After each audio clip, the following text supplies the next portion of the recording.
Assalamualaikum warahmatullahi wabarakatuh. Alhamdulillah, alhamdulillahirabbil alamin. Alhamdulillah Allah masih menganugerahkan keimanan dan kesehatan pada kita semua. Untuk memulai pembelajaran pada kali ini, mari kita mulai dengan baca basmalah. Bismillahirrahmanirrahim. Untuk selanjutnya kita simak video berikut ini. Khutbah, tabligh dan dakwah. Balighu anni walau ayah. Sampaikanlah yang dariku walau hanya satu ayat, agar ia menjadi pahala yang terus mengalir untukmu. Kompetensi dasar menganalisis pelaksanaan khutbah, tabligh dan dakwah. Kemudian yang kedua, menyajikan ketentuan khutbah, tabligh dan dakwah. Yang pertama, marilah kita perhatikan gambar berikut ini. Silakan perhatikan gambar berikut ini.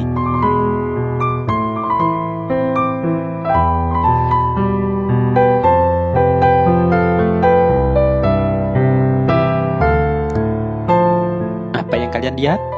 Apa yang ada di benak kalian tentang gambar-gambar ini?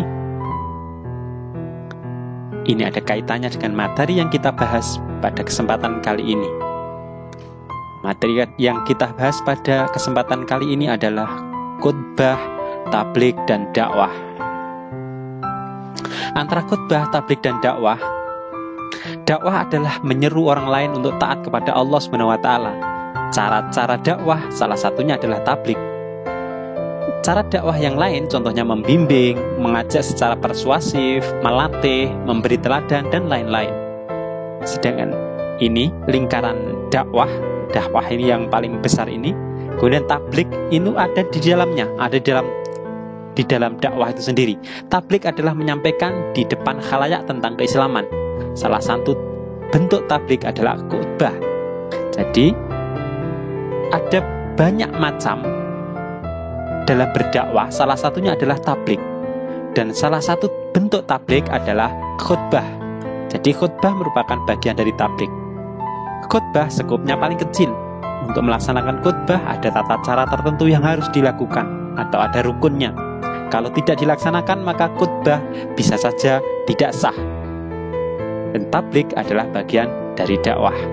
Ini gambarannya seperti ini. Kemudian mari langsung kita bahas mengenai khutbah. Yang pertama adalah khutbah dari yang skopnya paling kecil. Khutbah adalah penyampaian nasihat kepada kaum muslimin sesuai dengan syarat dan rukun tertentu. Jadi ada syarat dan rukunnya. Dan khutbah ada yang dilakukan sebelum sholat seperti khutbah Jumat, sesudah sholat seperti sholat Id, dan ada pula yang tidak ada kaitannya dengan sholat seperti khutbah nikah. Khutbah harus dilakukan sesuai rukunnya agar menjadi sah, khususnya khutbah Jumat. Dan orang yang berkhutbah disebut khatib. Untuk menjadi seorang khatib ada syarat-syaratnya yang harus dipenuhi. Syarat khatib apa saja? Yang pertama, dia harus seorang yang Islam, baligh dan berakal sehat. Yang kedua, seorang khatib harus mengetahui syarat, rukun dan sunnah khutbah. Yang ketiga, seorang khatib harus suci dari hadas dan menutup aurat. Suci dari hadas dan menutup aurat. Kemudian selanjutnya syarat seorang khatib adalah fasih dan tartil dalam melafalkan Al-Quran dan hadis. Karena di dalam berkhutbah pastinya nanti akan menyebutkan atau melafalkan Al-Quran sebagai dalilnya. Kemudian berpenampilan rapi dan sopan. Selanjutnya suaranya jelas dan dapat dipahami oleh jamaah dengan bahasa yang mudah dipahami oleh jamaah. Dan yang terakhir, syarat seorang khatib adalah memiliki akhlak yang baik dan tidak tercela di mata masyarakat. Ini syarat-syarat seorang khatib yang harus dipenuhi. Selanjutnya, rukun khutbah. Ini yang harus diperhatikan ketika berkhutbah seperti khutbah Jumat contohnya, maka harus melaksanakan rukun-rukun ini. Yang dinamakan rukun adalah yang harus dilakukan. Kalau salah satu ini tidak dilakukan, maka khutbahnya tidak sah. Khutbahnya menjadi tidak sah. Rukun adalah hal-hal yang harus dipenuhi dalam menjalankan sesuatu. Dan rukun khutbah yang pertama adalah membaca hamdalah pada kedua khutbah. karena khutbah Jumat itu ada 2 khutbah yang diselingi dengan duduk sebentar oleh seorang khatib. Jadi setiap khutbah itu membaca hamdalah. Kemudian yang kedua membaca syahadatain, asyhadu alla ilaha illallah wa asyhadu anna muhammadan abduhu wa rasuluh. Kemudian selanjutnya membaca sholawat kepada Nabi Muhammad SAW. Membaca sholawat Allahumma sholli ala Muhammad wa ala ali Muhammad. Yang keempat berwasiat takwa. Jadi mengajak umat untuk meningkatkan takwa, untuk bertakwa kepada Allah. Harus ada itu. Kemudian yang kelima membaca 1 atau beberapa ayat dari Al-Quran. Yang keenam berdoa pada khutbah kedua. Ini rukun khutbah, ini yang harus ada pada setiap khutbah, khususnya khutbah Jumat. Selanjutnya sunnah khutbah.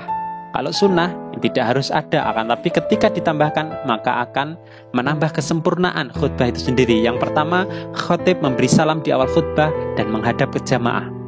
Yang kedua, khutbah disampaikan di tempat yang lebih tinggi atau seperti di atas mimbar contohnya. Yang ketiga, disampaikan dengan kalimat yang jelas, sistematis, dan temanya aktual.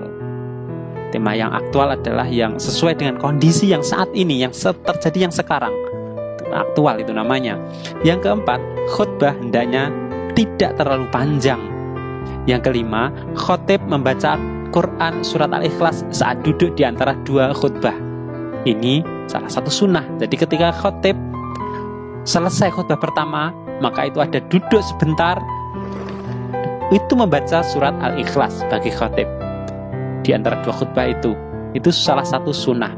Kemudian yang keenam, khatib menertibkan rukun-rukunnya. Jadi diurutkan dari yang pertama membaca hamdalah, kemudian membaca syahadat, membaca sholawat, dan seterusnya tadi. Menertibkan rukun-rukunnya. Makanya seorang khatib harus paham apa saja rukun-rukun khutbah itu. Kemudian adab mendengarkan khutbah bagi orang-orang yang mendengarkan khutbah. Yang pertama, mencari posisi yang lebih dekat kepada khatib. Ini adalah salah satu anjuran Rasulullah dan menjadi yang sunnahnya Rasulullah untuk mendekat kalau memungkinkan. Kalau di sana sudah ada banyak orang, sudah ada orang yang mengisi di dekat sini, maka ambil yang belakangnya dan seterusnya. Jadi memulainya dari depan, bukan dari belakang. Yang kedua, tidak melakukan duduk ihtiba. Duduk ihtiba itu yang seperti gambar ini. Duduk ihtiba ini salah satu larangan di dalam atau adab di dalam mendengarkan khutbah. Yang ketiga, mengarahkan badan dan pandangan menghadap ke khatib yang sedang berkhutbah. Yang selanjutnya, diam dan mendengarkan. Hindari hal-hal yang melalaikan seperti bermain handphone atau bahkan bermain-main kecil terhadap sajadah atau apa, kain yang kita, sarung yang kita pakai, atau bermain-main kecil dengan tangan kita. Itu hendaknya dihindari. Diam dan mendengarkan khatib yang berkhutbah. Yang selanjutnya, berdoa dalam hati, karena Rasulullah menyampaikan bahwa di antara Jumat dan Jumat itu ada dosa-dosa yang akan dihapuskan, dan di antara khutbah itu ada waktu yang sangat mustajab untuk berdoa. Selanjutnya, membaca sholawat ketika khatib menyebut nama Nabi atau sifat Nabi. Kemudian selanjutnya, mengaminkan doa khatib dengan suara yang tidak terlalu keras dan tidak mengganggu. Ini adab-adab dalam mendengarkan khutbah. Selanjutnya, tablik. Tablik berasal dari kata balagho, yuballighu, tabligan, yang artinya adalah menyampaikan. Tablik adalah ceramah sebagaimana khutbah, akan tetapi tidak ada rukunnya, sehingga pelaksanaannya lebih bebas. Seperti pengajian akbar ini contohnya. Tablik merupakan bagian dari dakwah yang bertujuan untuk mengajak manusia taat kepada Allah SWT. Seperti di dalam ayat ini, surat Al-Ahzab ayat 39, A'udzu billahi minasyaitonir rajim, alladzina yuballighuna risalatillahi wa yakhshawnahu wa la yakhshawna ahadan illallah wa kafa billahi hasiba. Yaitu orang-orang yang menyampaikan risalah-risalah Allah. Mereka takut kepadanya dan tidak merasa takut kepada siapapun selain kepada Allah, dan cukuplah Allah sebagai pembuat perhitungan. Ini tentang tablik. Tablik bentuknya bisa berupa ceramah, pengajian akbar, kultum, kajian, diskusi ilmiah, dan lain-lain. Ini tentang tablik. Jadi khutbah merupakan bagian dari tablik. Khutbah termasuk tablik atau menyampaikan. Kemudian yang skopnya paling luas adalah dakwah. Dakwah secara bahasa artinya menyeru atau mengajak. Dakwah berarti mengajak orang untuk beriman kepada Allah SWT. Orang yang berdakwah disebut dai atau daiyah. Bentuk dakwah lebih luas dari tablik. Dakwah bisa berupa mengajak secara pribadi kepada seseorang atau membimbing sekelompok orang, dan berceramah itu juga termasuk dakwah. Di dalam salah satu dalilnya adalah surat Al-Imran ayat 104. A'udzubillahi minasyaitonirrajim. Wal takum minkum ummatu yad'una ilal khair wa ya'muruna bil ma'rufi wa yanhauna 'anil munkar wa ulaika humul muflihun. Dan hendaklah di antara kamu ada segolongan orang yang menyeru kepada kebajikan, menyuruh berbuat yang ma'ruf dan mencegah dari yang mungkar, dan mereka itulah orang-orang yang beruntung. Adab di dalam berdakwah. Adab di dalam berdakwah diantaranya dilakukan dengan hikmah, yaitu sikap yang bijaksana, ucapan yang jelas dan tegas. Yang kedua dilakukan dengan mau'izatul hasanah, nasihat yang baik, edukatif, bukan dengan kekerasan. Yang ketiga, adab dalam berdakwah adalah dilakukan dengan memberi contoh yang baik atau uswatun hasanah. Yang keempat, adab berdakwah adalah dilaksanakan dengan mujadalah, yaitu tukar pikiran yang santun, saling menghargai pendapat orang lain. Hal ini sebagaimana dalam surat An-Nahl ayat 125. Kita baca, A'udzubillahi minasyaitonirrajim. Ud'u ila sabili rabbika bil hikmati wal mau'izatil hasanati wajadilhum billati hiya ahsan.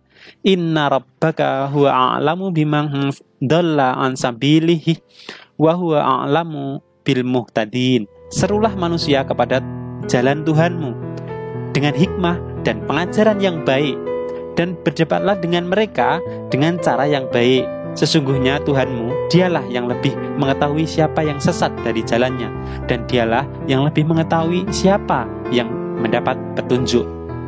Ini contohnya dalam berdakwah. Bahkan orang-orang pang pun mereka juga bisa menjadi sasaran dakwah. Mereka dibimbing dengan lembut, dibimbing dengan penuh kesabaran oleh ustadz-ustadz ini, dan akhirnya mereka menemukan hidayahnya. Ajaklah kepada kebaikan. Barang siapa menyeru kepada hidayah, dia mendapatkan pahala seperti pahala orang yang mengikutinya, tanpa mengurangi sedikit pun pahala mereka. Hadis riwayat Muslim. Terima kasih. Demikian pada kesempatan kali ini, semoga bermanfaat. Dan wassalamualaikum warahmatullahi wabarakatuh.